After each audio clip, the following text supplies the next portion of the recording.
Welcome everybody back to the channel. Today we'll be doing a brief recap of MLP Salt Lake City from last week. Also, the playoffs are set. The regular season is done, so we'll take a look at how everything is going to shake out. And then the bulk of this video is just going to be me having a little chat with my guy Erik Tice. We'll be handing out some awards, some semi-serious, but most of them are pretty silly. That's enough of an intro. Let's go ahead and roll that intro music. And by the way, let me know, is this intro too long? Thank goodness for Matty Pickles. And alongside Matty Pickles, I'm Michelle McMahon. Well, first of all, I can't even believe I'm standing beside you, Matty. This is hard for me. Is that Matty Pickles? Matty Pickles. Matty Pickles. Matty Pickles, what's up? Usually you have a canine. Basil, here we go. Very good. What do the charts say? The numbers, what do they mean? Random charts and stats. He's crushing the statistical analysis stuff is sick too. This is absurd. This is so stupid. The world's worst pickleball player, but he's got a really good podcast. The only pickleball YouTuber that I actually watch.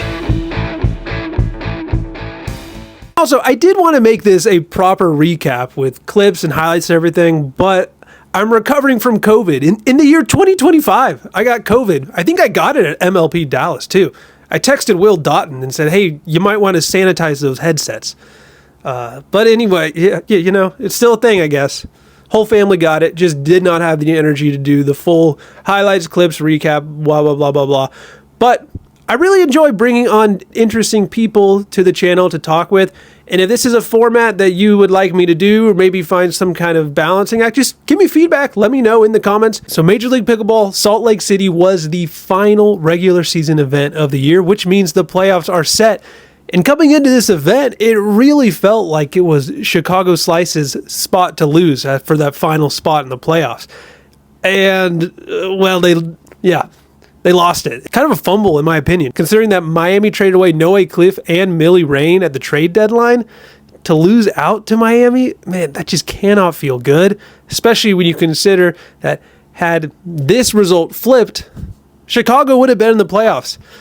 Still, I'm struggling to feel bad for Chicago. Sure, they're 3-8 or 3-9 in Dream Breakers, which is frustrating, but at the end of the day, they're 5-20. 5-20 teams, yeah, you don't make the playoffs. Sorry.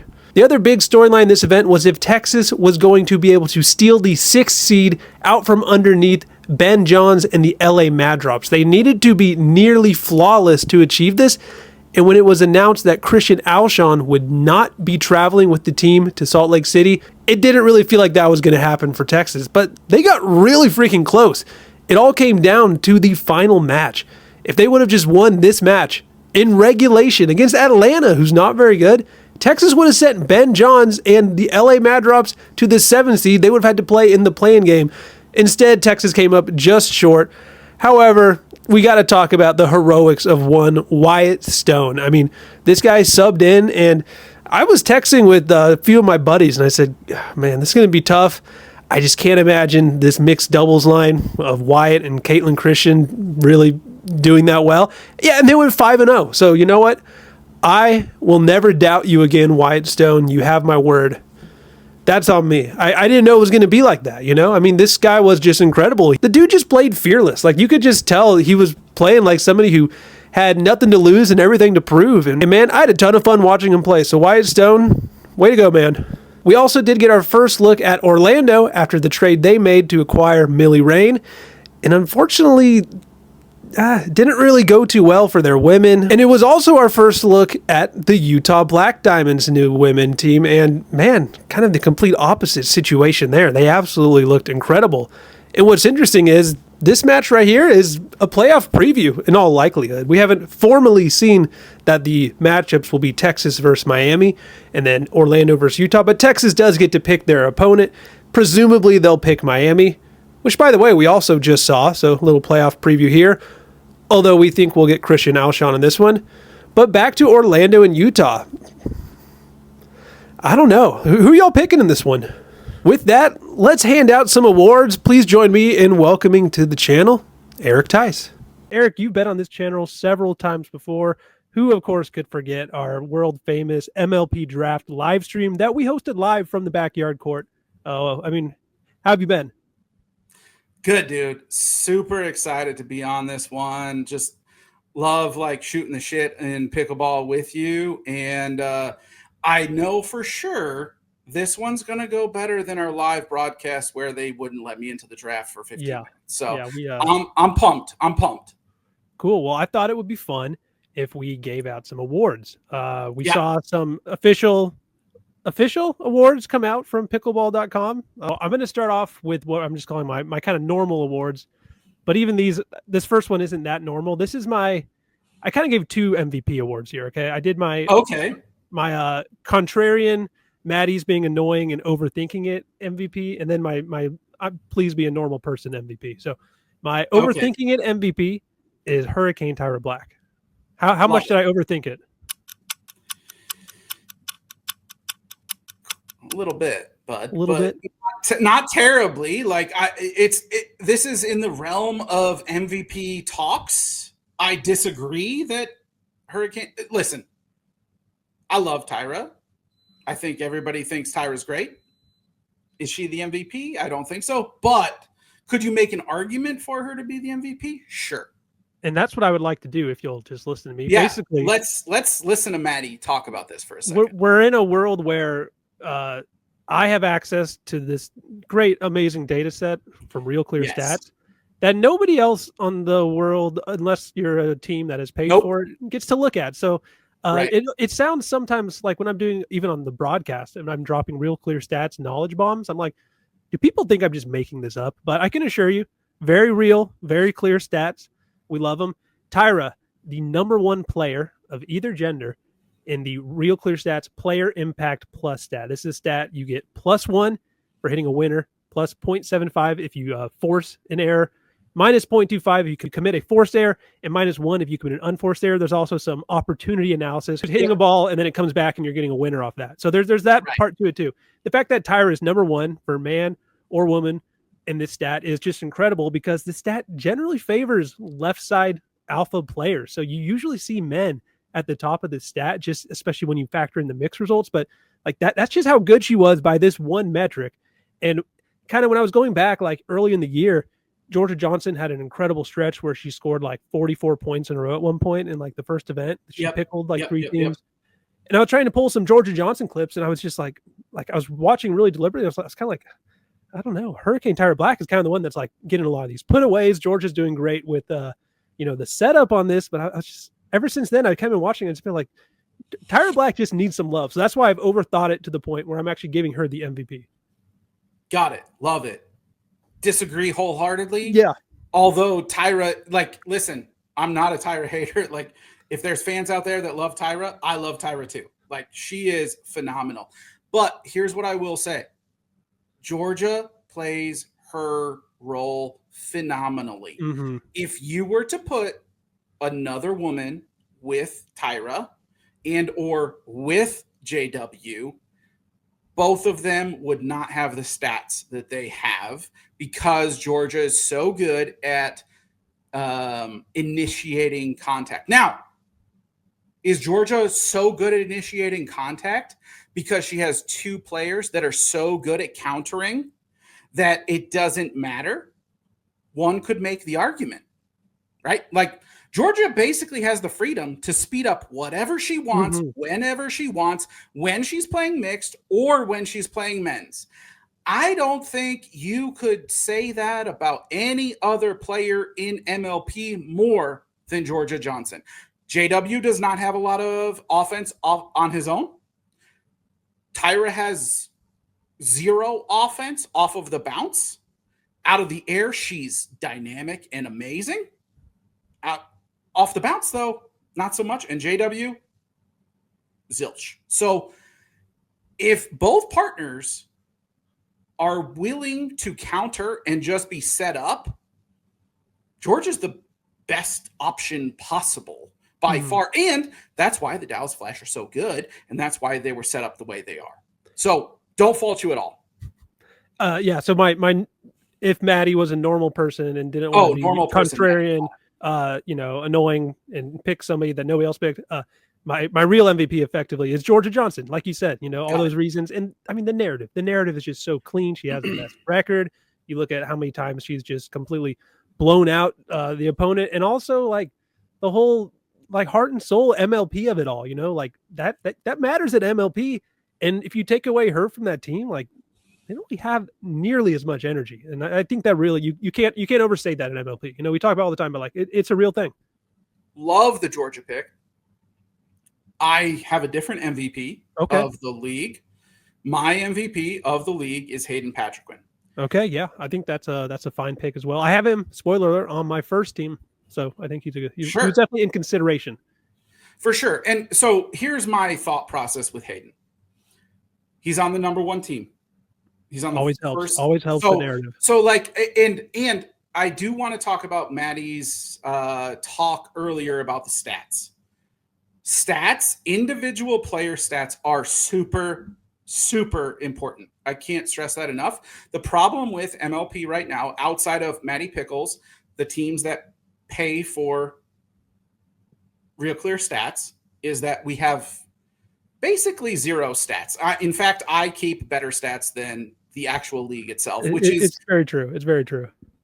But it's shocking that I have to do this in an Excel sheet. I don't like it, to be honest. But here's what I'll say. St. Louis just played a little bit better. Like Dallas fell off a little bit, and that's why they're the 2nd seed. St. Louis is the 1st seed. And for the last, 2-3 events, I don't know if Hayden lost. Maybe he did. But Hayden is playing out of his freaking mind. He's got the best hands.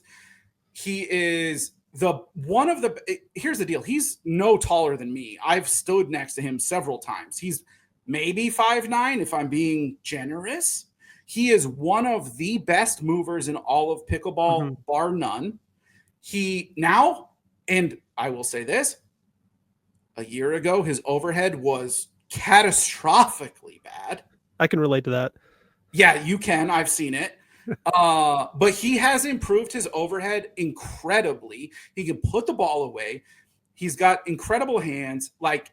The dude just said, hey, guys, I'm going to take you on my back, and we're going to go win. Sure, is he playing with Anna Bright? And sure, is he playing with Gabe? Yes, absolutely.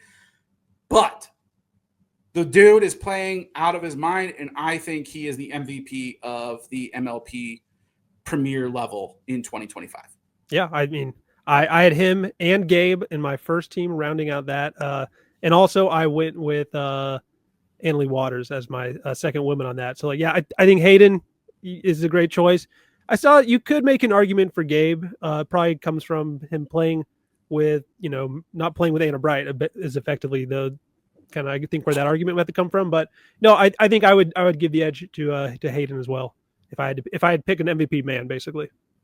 Yeah, right. And if I had to pick an MVP woman, it would be Georgia, which, by the way, Matty, I did have to nominate men and women for MVP and most improved for both Premier and Challenger, because Major League Pickleball is doing year-end awards that are actually officially Major League Pickleball year-end awards. So I put a lot of thought into those awards and those nominations, and they were both in my nominations. Very, very, very good. Did you do a first team? Did you round that out at all? Yeah. Yeah. I was slightly different from you. Only one person. So I had Hayden and Gabe first team, Georgia first team, obviously. And I put Anna Bright in the first team instead of Annalie Waters. But I mean, here's the deal too. I want to be clear with everybody. We're splitting. If we're in first and second team, we have nearly 90 something players in Premier level. We are splitting the finest of hairs. Trying to pick which women to elevate over the other at this level, it was impossible.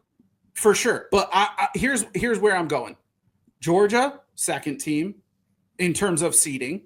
And she was the best player by far in Premier up until the last two events. And then you can't, AB won. She's the first seed. So, what are we going to do here? I had already given 2 first team slots to their men, and I was like, you know what? It's you shouldn't vote like that. But I for sure. But here's the deal too that I thought about.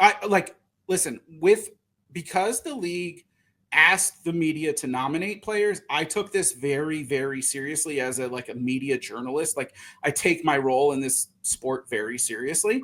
I did some research. Can you name the last NBA player that was named an MVP that didn't make the playoffs? You can't, because they didn't. They didn't, Matty. It's been 20 something years. And so listen, there are very good players on the 5th, 6th, 7th, 8th best teams, but you can't name them MVPs if they're not in the top 2. Yeah, no, that's fair. That's my thought. I'll lead with my second team. How about yeah, let's hear it. Let's hear it. Anna Lee, Tyra, JW, and Will Howells. Those are the same players that I had, although just, depends if I'm going in my overthink it mode or my normal mode of where I have Georgia and where I have Tyra. So, second team, exactly that. Will, I don't care if he's playing next to Anna Lee. Yes, he is playing next to Anna Lee, and people give him slight for that. But, also he's winning a lot in men's with Zane and Noe.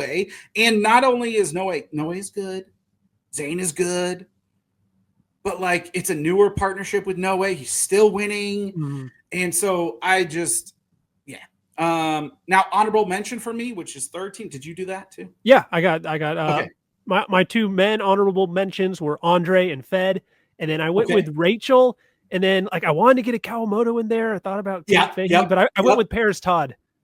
Okay. So I love that. I have Andre and Fed. I also have Rachel, because listen, you could say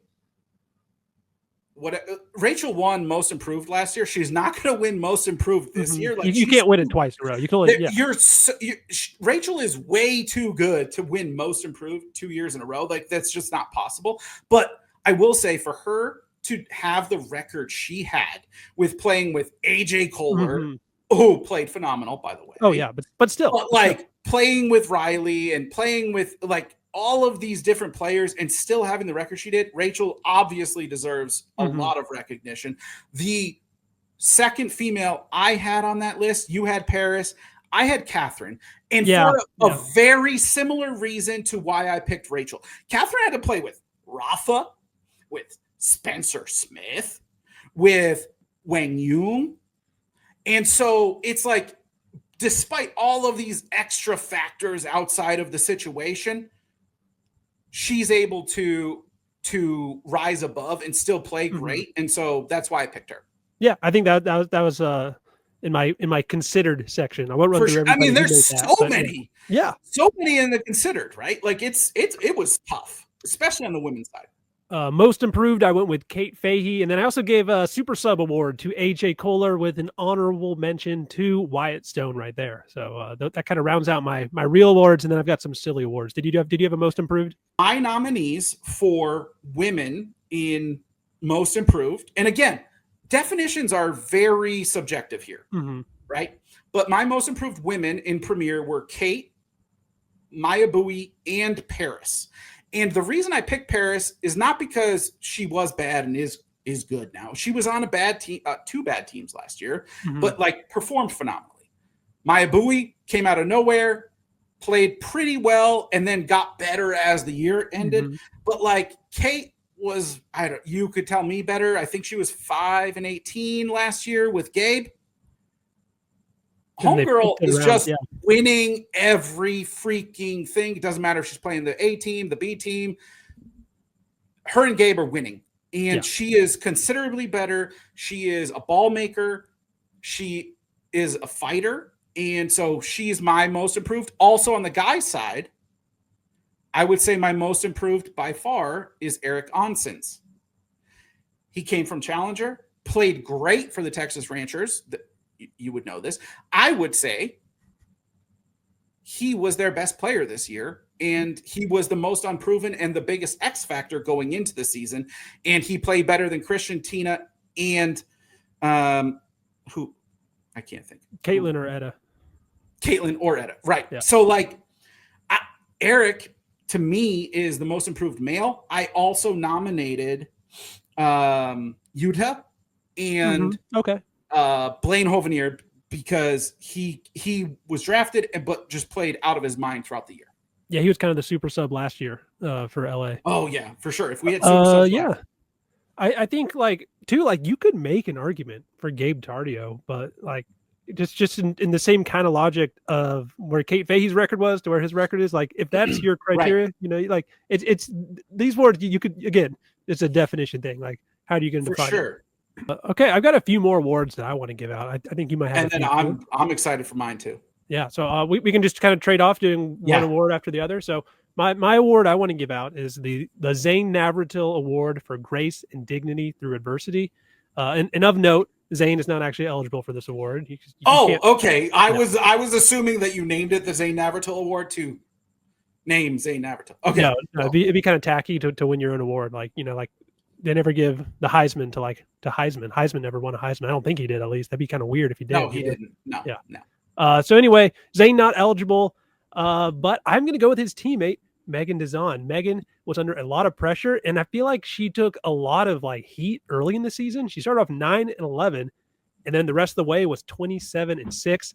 She had a little bit of roster pressure too, with Mari Humberg coming in. Still seemed like, keeping spirits up, being a good team player. So I'm going to give her the Zane Navratil Award for Grace and Dignity Through Adversity.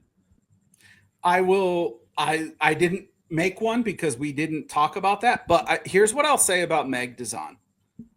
I was given permission by the GM, Ryan Harwood, to say Mad Meg is it. And so they traded for Mari. Mari played in a couple of maybe one or two games, one or two matches, whatever. She won a game with Annalie Waters, and Mari Humberg didn't even serve. But right. Yeah. And so I think them trading back for Mari lit a fire under Meg's behind. And Meg was like, F this. You guys made the wrong choice. I'm going to go win a bunch of shit. And what did she do ever since that trade? She won a bunch of shit. And I love it. I love that she brought out that dog in her. So I couldn't agree more with that pick. All right. Let's hear your first award. The clutchest player of MLP. You're not going to even have any idea who I'm going to name right now, but I think you'll be excited about it. There were 7 players that had games that went to deciding the game between 2 points. So 11-9, 12-10, 13-11, those types of games. There were 7 or 8 players. This player won 8 out of 11 games that they played in, meaning over 70% in clutch games. You ready for it? I'm ready. Blaine Hovenier. Oh, there we go. Most of anybody above 10 games that were decided by 2 points or not. So Blaine Hovenier, my clutchest player of the year. Nice. And so sticking with Blaine Hovenier, I'm actually going to give him the Basil the Dog Heart of a Champion Award presented by Simparica Trio, Heartworm Flea Tick, and Chewable Tablets. So Blaine Hovenier, Heart of a Champion, presented by Basil the Dog. I figure he kind of like Golden Retriever energy. So, and I made up a sponsorship to go with it just for fun. Did you get paid for that sponsorship? No. We're working on it. Damn We're working Matty, on it. that would have been so much better. Anyways, okay, next one. Most dominant player in MLP. Okay. You ready so for this one? Most dominant meaning I'll just let you go. Go. Yeah. So I consider a dominant game winning 11-2 or better. Okay. Georgia Johnson. I was going to guess Georgia. Won 18 games out of her 50 by a score of 11-2 or better. Sheesh. Meaning 36% of the time, more than 1/3 of the time, she won her games by 11-2 or better. I mean, I can think of 3 or 4 pickles. Insane. Yeah. I mean, she had 4 or 5 pickles. Absolutely. I think she had 4 crazy. pickles in the first event. Yeah, it was nuts. Yeah. Yep. So most dominant player, Georgia Johnson. Cool. My next award is a free sandwich. This player, they had so many different partners. They got to punch their card every time they had a partner, and they earned a free sandwich on their punch card. It is Tammy Emmerich. She had 9 different partners across her 2 teams she played on. 9 partners. She played with Ben Johns, Etta Tuianatoa, Jay DeVilliers, Caitlin Christian, Liz Trueluck, her husband, Martin Emmerich, Maya Bowie, Roscoe Bellamy, and Zoe Wheel. So she had 9 partners. How about Amazing. that? And also a shout out here too to the Carolina Hogs. As a team, they earned 2 free sandwiches. They had 20 unique pairings, just edging out the New York Hustlers, who had 19 unique pairings. I have some team stats that I'll get to in a second, but I have one more like individual award. The most matches queen. Do you know who this is? Who played in the most? I'm going to guess it's a player who played a bunch of matches on a team that was front loaded and then got traded to a team that was back loaded. My guess is Vivian Glosman. Matty Pickles knows his pickleball, people. Viv Glosman played in 27 matches because she. And that's regular season, right? Regular season does not include mid-season tournament. She played in 27 matches, the most of any player in MLP this year because she played for Atlanta and then she played for Chicago. Did she get an extra appearance fee money in there for that? Did you think, or is it just kind of who knows? I doubt it. Let's see. I've got this is an award for someone who has got that hog in her. She was the last pig standing, the designated survivor. This is the winner of the Outlast, Outwit, Outpig Award for surviving a full season on the Carolina Hogs, and it goes to Liz Trueluck, the only player who made it a whole season on the Carolina Hogs. Presumably had to buy her own meals. I think probably had to do laundry every night for just the one jersey. I don't know how much support she was getting from ownership, but she did it. She made it. So congrats to Liz Trueluck. Liz Trueluck, honestly, and this is like, I know we're joking, but on a serious note, Liz Trueluck is one of the nicest people on tour. I had the pleasure of interviewing her for a player profile. Liz is so amazingly kind, and she is an actual phenomenal artist. I don't know if you knew that, cool. But like she paints and does some other stuff in art and is very good at it. And she's so kind. Also, team awards. Okay, yeah. Most teammates.